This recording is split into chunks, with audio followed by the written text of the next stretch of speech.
So hello viewers, ఈ టాపిక్లో మనం అఫీషియల్ లాంగ్వేజ్ గురించి మాట్లాడబోతున్నాం. సో ఇండియన్ కాన్స్టిట్యూషన్లో పార్ట్ 17లో ఇది ఉంది.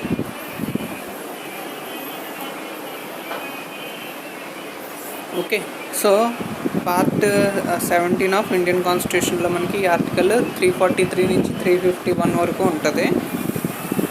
అండ్ 343లో ఏం చెప్పారంటే హిందీ అనేది మన official language. Okay, so Hindi ఇంకా ఇంగ్లీష్ రెండు కూడా మనకి అఫీషియల్ లాంగ్వేజ్ కింద ఉంటాయి. అండ్ కాన్స్టిట్యూషన్ స్టార్ట్ అయినప్పటి నుంచి 15 years వరకు ఇంగ్లీష్ అఫీషియల్ లాంగ్వేజ్ కింద ఉంటుందని చెప్పారు.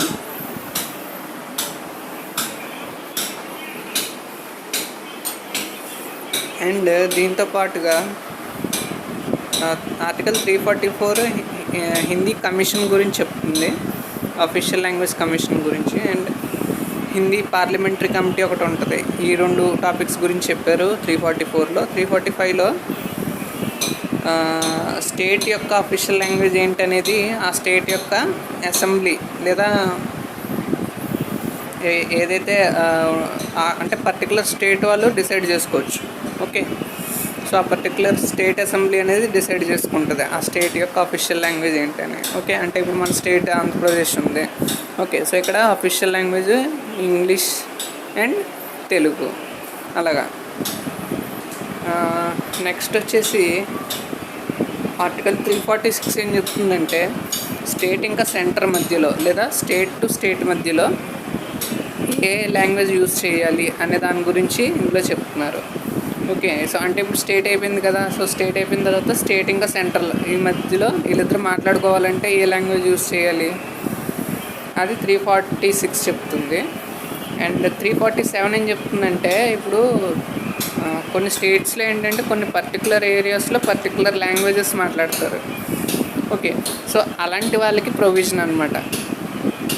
అలాగా ఏదైనా స్పెషల్ లాంగ్వేజ్ కనుక స్టేట్లో ఉంటే ఆర్టికల్ 347 ఏం చెప్తుందంటే ఆ లాంగ్వేజ్ని లాంగ్వేజ్ మైనారిటీ కింద తీసుకుంటాం జరుగుతుంది.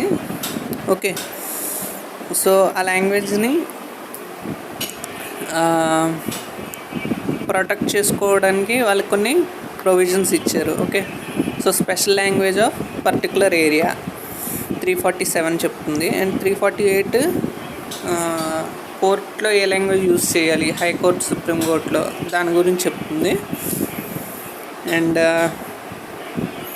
ఆర్టికల్ 349 ఏం చెప్తుందంటే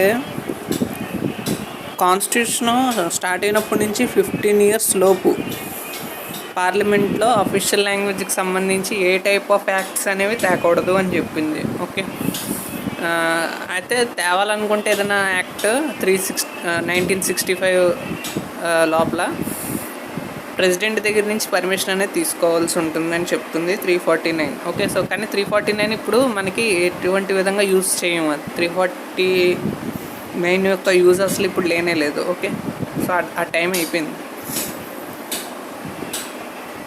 ఆర్టికల్ 350 ఏం చెప్తుందంటే ఎవరైనా ఒక సిటిజన్ కంప్లైంట్ ఇవ్వాలనుకుంటే కనుక దాన్ని తన యొక్క మాతృభాషలో ఇవ్వచ్చు. ఓకే, సో లేదా అక్కడ ఉన్న లోకల్ లాంగ్వేజ్లో కంప్లైంట్ అనేది ఇవ్వచ్చు. అఫీషియల్ లాంగ్వేజ్లోనే ఇవ్వాలనే లేదు.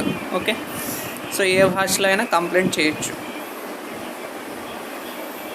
అండ్ ఆర్టికల్ 350B ఏం చెప్తుందంటే special officer for language minority. అంటే ఏదైనా ఒక లాంగ్వేజ్కి సంబంధించి ఒక గ్రూప్ ఉందనుకోండి, దానికి సంబంధించి ఆ లాంగ్వేజ్ని ప్రొటెక్ట్ చేయడానికి ఒక స్పెషల్ ఆఫీసర్ని ప్రెసిడెంటే అపాయింట్ చేయొచ్చు. ఓకే, అండ్ అది 350B చెప్తుంది. అండ్ నెక్స్ట్ 351 ఏం చెప్తుందంటే development of Hindi with Indian languages. And అంటే 351 ఏం చెప్తుందంటే హిందీ యొక్క డెవలప్మెంట్ అనేది ఇతర భారతీయ భాషలతో సమన్వయం చేసుకుంటూ ముందుకు వెళ్ళాలి అని చెప్తుంది 351 ఆర్టికల్. ఓకే, సో ఇది దీని గురించి డీటెయిల్స్. అండ్ నెక్స్ట్ వీడియోలో మనం ఇంకా వేరే టాపిక్స్ చూద్దాం. So thank you.